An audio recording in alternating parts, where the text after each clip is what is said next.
नमस्कार, मैं हूं अभिषेक त्यागी। वेस्टइंडीज के खिलाफ होने वाली टेस्ट सीरीज के लिए टीम इंडिया का ऐलान हो चुका है और जैसे ही टीम इंडिया का ऐलान हुआ सवाल खड़े होने लगे। सवाल ये खड़े होने लगे कि क्या अब टीम इंडिया से इन 3 खिलाड़ियों का करियर खत्म हो चुका है? क्या अब इन 3 खिलाड़ियों को टीम इंडिया में कभी भी मौका नहीं दिया जाएगा? क्या अब यह समझ लिया जाए कि इन 3 खिलाड़ियों को अब बीसीसीआई कभी दोबारा से वापस नहीं लाएगी?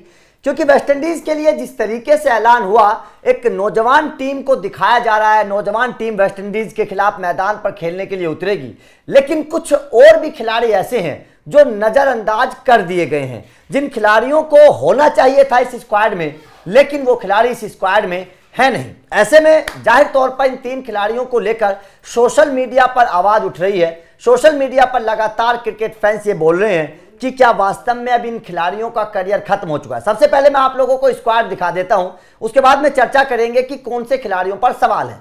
जो स्क्वाड है वो शुभमन गिल कैप्टन है। जाहिर तौर पर लास्ट टेस्ट सीरीज में भी शुभमन गिल कैप्टन थे और अब ऐसा लग भी रहा है कि शायद शुभमन गिल टेस्ट की कप्तानी संभालते हुए नजर आएंगे in future. Yashasvi Jaiswal, KL Rahul, Sai Sudharsan, Devdutt Padikkal, Dhruv Jurel wicket keeper के तौर पर है। रविंद्र जडेजा वाइस कैप्टन होंगे इस सीरीज में। वॉशिंगटन सुंदर, जसप्रीत बुमराह, अक्षर पटेल, नीतीश कुमार रेड्डी, जगदीशन को विकेट कीपर के तौर पर मौका दिया गया है। मोहम्मद सिराज, प्रसिद्ध कृष्णा और कुलदीप यादव की भी वापसी होती हुई नजर आ रही है। जाहिर तौर पर कई सारे खिलाड़ियों को लेकर सवाल थे, वो खत्म है। जैसे कुलदीप यादव की वापसी हुई है, बहुत अच्छा एक तरीके का फैसला है। जगदीशन को इनाम दिया गया है घरेलू क्रिकेट में अच्छा परफॉर्मेंस करने का।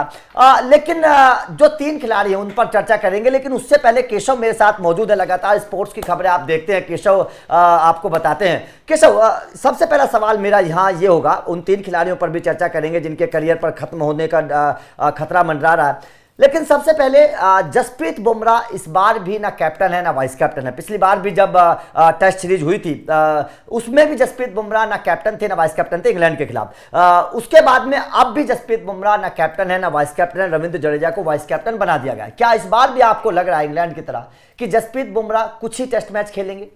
नहीं, इस बार ये साफ हो गया है कि जसप्रीत बुमराह दोनों टेस्ट खेलेंगे, क्योंकि भारत की जीत उन पे बहुत दारोमदार करती है। और जैसा कि बीजीटी में हमने देखा था कि जब वो कप्तानी कर रहे थे, यानी कि पहला पर्थ टेस्ट था जब उन्होंने कप्तानी की थी, टीम इंडिया को मुश्किलों से उबारा और पहला टेस्ट हम जीतने में कामयाब रहे थे। रोहित शर्मा उस समय कप्तानी नहीं कर रहे थे क्योंकि निजी कारणों से बाहर थे। लेकिन जैसे ही रोहित शर्मा आए, उनकी कप्तानी भी डल रही और बैटिंग भी एक तरीके से कह सकते हैं फ्लॉप रही थी, जिस कारण से हम देखा कि वो सिडनी टेस्ट से उनको बाहर बैठना पड़ा, मजबूरन ही सही या कह सकते टीम हित में फैसला। लेकिन बुमराह की कप्तानी की जो मांग उठ रही थी कि बुमराह को कप्तानी दी जाए रोहित शर्मा की जगह पे, रोहित शर्मा ने संन्यास भी ले लिया है। Shubman Gill although full time captain है, लेकिन इससे पहले मांग की जा रही थी कि एक गेंदबाजों में जोश भरने के लिए और उनके रिकॉग्निशन को, मतलब यह कह सकते प्रदर्शन को रिकॉग्नाइज करने के लिए उनको कप्तान बनाया जाना चाहिए। लंबे समय से नहीं हुआ है, खास करके अनिल कुंबले के बाद से। बिल्कुल इसलिए मांग की जा रही थी। सुनील गावस्कर जैसे तमाम ऐसे दिग्गज थे, वो कह रहे थे कि बुमराह चूंकि इतने दिग्गज हैं, दुनिया के नंबर 1 गेंदबाज हैं, ऐसे उनको कप्तान देते हैं तो टीम के लिए बढ़िया भी रहेगा, गेंदबाजों की भी एक फौज आएगी और कह सकते हैं कि जो टीम का एक लक फैक्टर है वो भी बेस्ट होगा। लेकिन बुमराह के साथ ये समस्या पैदा हुई अभिषेक जी, क्योंकि वर्कलोड बैलेंस जो है बीसीसीआई मैनेजमेंट चाहता है कि उनके वर्कलोड मैनेज किया जाए हर टेस्ट के लिए। चूंकि आपने देखा इंग्लैंड में भी 4 टेस्ट थे, यहाँ भी 4 टेस्ट हैं। ऐसे में मतलब वहां 5 थे, यहाँ 4 टेस्ट थे बीजीटी में। ऐसे में आप कह सकते हैं कि वहां तो उनको दिक्कत हो जाती है, क्योंकि 3-2 टेस्ट कहा गया कि 3:2 का उनका फॉर्मूला है कि 3 टेस्ट खेलेंगे, 2 टेस्ट नहीं खेलेंगे, ताकि उनको एक तरीके से रेस्ट दिया जा सके। सवाल यह उठता है कि क्या सिराज मामले में भी ऐसा करेंगे? तो उसमें यह कहा गया कि बुमराह के साथ इसलिए है कि बुमराह को चाहता है बीसीसीआई कि वो 2027 का भी वर्ल्ड कप खेले, 2026 का भी T20 खेले, आराम दिया जा सके। और जहां तक कप्तानी और उप कप्तानी वाली बात है, क्योंकि उप कप्तान तो थे वो बीजीटी टेस्ट में, और ऋषभ पंत को उप कप्तान बनाया गया था इंग्लैंड वाले सीरीज के लिए। अभी जडेजा को बनाया गया क्योंकि ये फिट नहीं है, चोटिल हो गए थे, इसलिए उनको उप कप्तान नहीं बनाया गया है, मतलब वो टीम से बाहर है। चलिए जहां तक बुमराह की उप कप्तानी वाला सवाल है अभिषेक जी, तो इसलिए उनको नहीं बनाया गया है क्योंकि अब वो कैप्टन मटेरियल है। लेकिन कप्तानी इसलिए नहीं क्योंकि उनके खेलने पे संशय रहता है, कितने मैच खेलेंगे नहीं खेलेंगे इस पे संशय रहता है। लेकिन बीसीसीआई चाहेगा कि दोनों टेस्ट खेलें, और कहा भी जा रहा है कि दोनों टेस्ट खेलेंगे, क्योंकि 2 ही टेस्ट है और WTC का जो साइकिल है उसमें ये दोनों सीरीज जीतना बहुत जरूरी है, दक्षिण अफ्रीका वाला और कह सकते हैं कि वेस्ट इंडीज वाला। चलिए केशव अब आगे बढ़ते हैं। देखिए बुमराह की तो चर्चा इसलिए पहले भी चल रही थी, लेकिन अब अगर चर्चा इन 3 खिलाड़ियों की करें, जिन 3 खिलाड़ियों को लेकर सवाल है, सबसे पहला जो नाम इस वक्त सोशल मीडिया पर तैर रहा है और ये कहा जा रहा है पिछले कुछ वक्त से कि इस खिलाड़ी का नाम होना चाहिए था, नाम है श्रेयस अय्यर। श्रेयस अय्यर आपको पता है किस तरीके के खिलाड़ी हैं, मिडिल ऑर्डर की जान है एक तरीके से। आप व्हाइट बॉल क्रिकेट की बात करिए, आप रेड बॉल क्रिकेट की बात करिए, अपनी कप्तानी का भी जलवा दिखाया है। क्या आपको लगता है कि श्रेयस अय्यर को क्योंकि ड्रॉप कर दिया गया है, क्या आपको लगता है कि यहां पर श्रेयस अय्यर होने चाहिए थे टेस्ट क्रिकेट में, खास तौर पर जिस तरीके का परफॉर्मेंस उनका रहा? देखिए उनको जो लोग जानते हैं श्रेयस अय्यर को बखूबी जानते हैं कि उनका प्रदर्शन क्या रहा है, लेकिन जो मौजूदा फॉर्मेट है या मौजूदा जो मैनेजमेंट है शायद उनके साथ उनकी सही नहीं बैठ रही है, इसलिए उनको टीम से बाहर किया गया। अगर फैंस की माने और रिकॉर्ड को देखें तो उनको यहाँ पे कप्तान होना चाहिए था, नहीं तो कम से कम उप कप्तान तो होना ही चाहिए था। चलिए आप लॉन्ग टर्म में कैप्टनसी पर इन्वेस्ट करते हैं, मसलन आप जैसे जॉर्ज बेली ऑस्ट्रेलिया कप्तान बने थे, इसलिए बनाया गया था ताकि युवा है, अगर इन्वेस्ट किया गया, टाइम दिया गया तो एक रिकी पॉन्टिंग टाइप के मटेरियल बन सकते हैं। इसलिए मुझे लगता है बीसीसीआई ने सुमन गिल को एक कप्तान बनाया, उन्हें जस्टिफाई भी किया इंग्लैंड में, लेकिन कम से कम उनकी टीम में जगह तो बनती है, कम से कम उपकप्तान तो बन ही सकते हैं। अगर जडेजा उपकप्तान बन सकते हैं तो श्रेयस अय्यर भी बन सकते हैं, लेकिन कप्तानी भी छोड़िए, बल्लेबाज के तौर पर भी तो खेल सकते हैं। बिल्कुल मैं कह रहा हूं अगर बल्लेबाज के तौर पे खेला जा सकता, देखिए उनका मतलब इंडिया ए के लिए कितना अच्छा प्रदर्शन रहा है, डोमेस्टिक में कितना अच्छा प्रदर्शन रहा है। जब से बीसीसीआई ने उनको डोमेस्टिक खेलने को लेकर के ग्रेड से बाहर किया था, जो सेंट्रल कॉन्ट्रैक्ट से बाहर किया गया था, लेकिन उसमें उन्होंने उनकी वापसी हुई तो अपने बल्ले के बदौलत हुआ। बिल्कुल बिल्कुल, क्योंकि अभी जो मैनेजमेंट आप देखें, हालांकि इसकी पुष्टि मतलब देखिए जो कयास राय जो होती है, कयासबाजी जो लगती है, उसमें ये कहा जाता है कि जो मैनेजमेंट है अभी वो केकेआर वाला मैनेजमेंट है, उसमें फिट नहीं बैठते क्योंकि उनकी जो रस्साकसी चली थी गौतम गंभीर के साथ, और वहां से मतलब कह सकते हैं वो उन्होंने अपना नाम वापस लिया था, चले गए थे पंजाब में, और केकेआर का क्या हाल हुआ आपने देखा।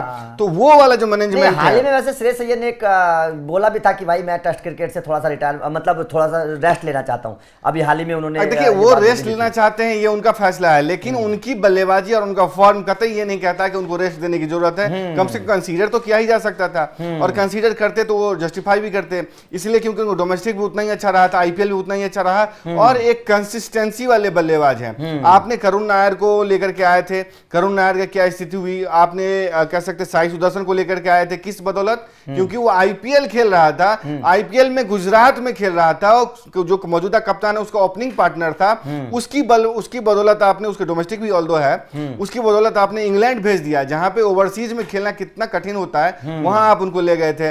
लेकिन जो श्रेयस अय्यर प्रदर्शन कर रहा है उसकी टीम में जगह नहीं बनती है। तो क्या आपने सही बात उठाई है कि करुण नायर को आप वहां ले गए, श्रेयस अय्यर को नहीं ले गए। अब करुण नायर भी बाहर है, श्रेयस अय्यर भी बाहर, दोनों बाहर, इवन की साई सुदर्शन भी, साई सुदर्शन की जगह है। हाँ नहीं, मैं ये कह रहा हूं कि जब उनको लेके गए थे तो इनको मतलब क्यों नहीं शामिल कर सकते? बिल्कुल बिल्कुल, तो ये बात है। करुण नायर के साथ भी मैं मानता हूं कि जगह बनती है, एटलीस्ट कम से कम डोमेस्टिक में तो बनती है, मतलब माफ कीजिएगा घरेलू सीरीज में बनती है। यहाँ वो बेहतर बल्लेबाज साबित होते, क्योंकि लंबे समय बाद वो ओवरसीज आप लेके गए थे, 8 साल बाद उनकी टीम में वापसी हुई थी, ले भी गए तो आप सीधा उनको ले गए वहां पे, इसलिए हो सकता है बड़ी मुश्किल कंडीशन में ले गए, उनका कॉन्फिडेंस वहां हिला हुआ नजर आया, इसी वजह से आपने देखा। लेकिन उनकी मतलब कह सकते हैं रन कन्वर्ट नहीं कर पाए, लेकिन उनकी जो क्लास थी इस पे कोई शक नहीं है, घरेलू सीरीज में आपको मौका देना चाहिए था बजाय इसकी। दूसरे खिलाड़ी की चर्चा अगर करें केशव, देखिए दूसरे खिलाड़ी जो है वो हाल ही में बड़ी चर्चा का विषय रहा, और ये शायद माना भी जा रहा था कि शायद उनको सिलेक्शन किया जाएगा, मोहम्मद शमी।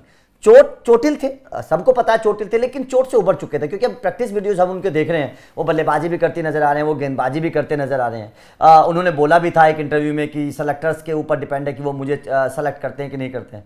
क्या अब ये मान लिया जाए कि टीम इंडिया फ्यूचर के तौर पर अब आगे देखने लगी है, शमी से आगे प्रसिद्ध कृष्णा मोहम्मद सिराज को मौका दिया जाने लगा है, शमी का भी करियर क्या आपको लगता है कि खत्म हो चुका है? ऐसा आपको अगर आप चैंपियंस ट्रॉफी को देखें, champions trophy although 50 over format है, व्हाइट बॉल क्रिकेट है, उसमें फॉर्मेट गेंदबाजी का जो कंडीशन होता है अलग भी होता है, रिक्वायरमेंट भी अलग होता है। लेकिन जब वो सैयद मुश्ताक अली ट्रॉफी यार कह सकते डोमेस्टिक में खेल करके आए थे चैंपियंस ट्रॉफी में, तो बड़े जोर शोर से उनको लाया गया था, फैंस का भी काफी दबाव था बीसीसीआई के ऊपर, और परफॉर्मेंस भी किया था, और इसी कारण कई बार रोहित शर्मा से सवाल भी पूछा गया था, तो उन्होंने कहा था कि मैंने बाहर नहीं किया है, उनके अपनी फिटनेस साबित करने होंगे इस सब के लिए है, और बीसीसीआई उनको लेकर के आएगा, बीसीसीआई लेकर के भी आया। आप वनडे वर्ल्ड कप की बात करिए, उनको बाहर रखा गया था लेकिन मौका दिया तो उन्होंने परफॉर्मेंस करके दिखाया। और चैंपियंस ट्रॉफी में वो बुमराह की जगह लीड बॉलर थे, क्योंकि बुमराह पीठ की दर्द के कारण मतलब रिहैब कर रहे थे तो वो नहीं खेले थे, तो वो वहां पे लीड बॉलर थे मोहम्मद शमी। लेकिन जब पाकिस्तान वाला मुकाबला आप देखते हैं कि आप 2 से 4 ओवर की गेंदबाजी में ही वो हांफने लगे थे, उनकी मांसपेशियों में खिंचाव आने लगा था और थक जा रहे थे, यानी कि फिटनेस उनका 50 ओवर में साथ नहीं दे रहा था। इसलिए आप मान के चलिए कि रेड बॉल में अभी फिलहाल फिट नहीं बैठते हैं। भविष्य में क्या होता है वो तो भविष्य ही जाने, लेकिन अभी रेड बॉल फॉर्मेट में खासकर बीसीसीआई की जो कह सकते हैं स्लैब है उसमें फिट नहीं बैठते। मैं ये मान के चलता हूं कि आने वाले दिनों में भी जैसे नई लॉट आती है, क्योंकि आप देखें कि सिराज जो थे उनका प्रदर्शन किस तरीके से एक तरफा रहा था, बेहतरीन प्रदर्शन रहा था। इसी कारण आप देखते हैं टेस्ट को ड्रॉ कराने में महत्वपूर्ण भूमिका रही थी भारत की वहां पे इंग्लैंड में। वहां पे किस तरीके का प्रदर्शन रहा था आप सब जानते हैं, किस तरीके का प्रदर्शन रहा था।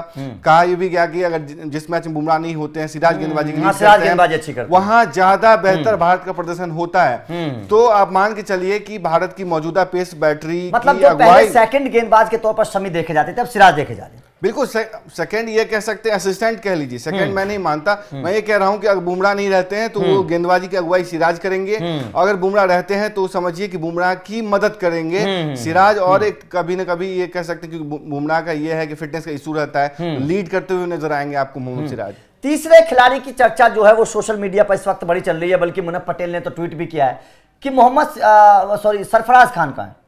सरफराज खान की चर्चा थी कि भाई साहब टेस्ट क्रिकेट में तो उनका परफॉर्मेंस अच्छा भी रहा है, जितने मौके दिए गए, सरफराज खान को क्यों नहीं दिया आपने? बाकी खिलाड़ियों को आप ले गए, सरफराज खान को भी मिडिल ऑर्डर में मौका दिया जा सकता था स्क्वाड में। क्या आपको लगता है कि जितने मौके सरफराज को मिलने चाहिए थे उतने क्या आपको लगता है कि मिल रहे हैं? क्या आपको लगता है कि अब शायद सरफराज के लिए भी रास्ता बनाना मुश्किल होगा?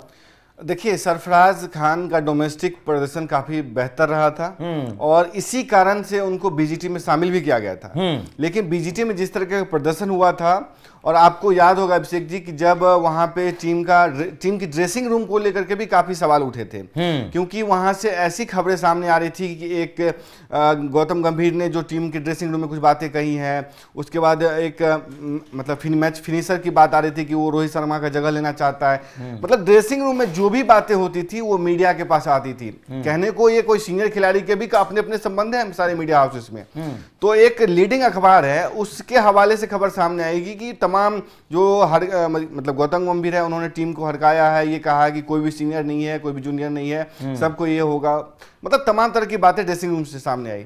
जब जनवरी में कह सकते हैं कि रिव्यू मीटिंग हुई थी बीसीसीआई की मुंबई में, उस रिव्यू मीटिंग में सरफराज खान का शायद नाम लिया गया कि सरफराज खान ने मीडिया में टीम के ड्रेसिंग रूम की बातें लीक की थी और ये बातें गौतम गंभीर ने कही थी। हालांकि इसकी पुष्टि नहीं हो पाई, न सरफराज की तरफ से न गौतम गंभीर की तरफ से उन्होंने कही है, लेकिन ये सूत्रों के हवाले सामने आई। गौतम गंभीर ने कैटेगरिकली सरफराज खान का नाम लिया, तो उसके बाद कहा यह गया कि शायद ये उनका आखिरी टेस्ट सीरीज था, अब उनके करियर पे एक तरीके से कम गौतम गंभीर के रहते हुए विराम लग गया है। इसी वजह से आप देख सकते हैं कि घरेलू सीरीज में जहां पे वो बेहतर प्रदर्शन कर सकते हैं, करुण नायर जैसा ही प्रदर्शन या उससे बेहतर प्रदर्शन कर सकते हैं, जो नए खिलाड़ी आ रहे हैं उनसे बेहतर उनका एक तरीके से क्लास है, उनकी जगह कह सकते हैं दूसरे खिलाड़ियों को लिया गया है। तो मैं मानता हूं कि वो जो कंट्रोवर्सी हुई थी उसकी वजह से मैं मानता हूं कि फिलहाल गौतम गंभीर के मौजूदा सेटअप में सरफराज खान फिट नहीं बैठते, बिल्कुल फिट नहीं बैठते। देखिए, ये 3 वो खिलाड़ी थे जिन खिलाड़ियों की इस वक्त बड़ी चर्चा हो रही है। श्रेयस अय्यर को लेकर तो बवाल मचा हुआ है सोशल मीडिया पर। मोहम्मद शमी की भी लोग मांग कर रहे हैं कि भाई साहब टेस्ट क्रिकेट में उनकी वापसी नहीं है, तो इसका मतलब शायद टेस्ट के दरवाजे उनके लिए अब बंद हो चुके हैं। सीनियर खिलाड़ी हैं, आपको पता है कि वैसे भी कई सारे सीनियर खिलाड़ी रिटायरमेंट ले चुके हैं और सरफराज को लेकर भी लगातार सोशल मीडिया पर मांग चल रही है। तो आपका टीम इंडिया की इस स्क्वाड पर क्या कहना है? आप इस स्क्वाड में कौन सी जगह पर कमी देखते हैं और क्या आपको लगता है कि वास्तव में इन 3 खिलाड़ियों में से किसी एक को मौका मिलना चाहिए था? कमेंट करके अपनी राय जरूर दीजिएगा। वीडियो अच्छी लगी हो तो लाइक कोशिश जरूर करिए, चैनल को सब्सक्राइब करके बेल आइकन को प्रेस कर देना। Thank you very much.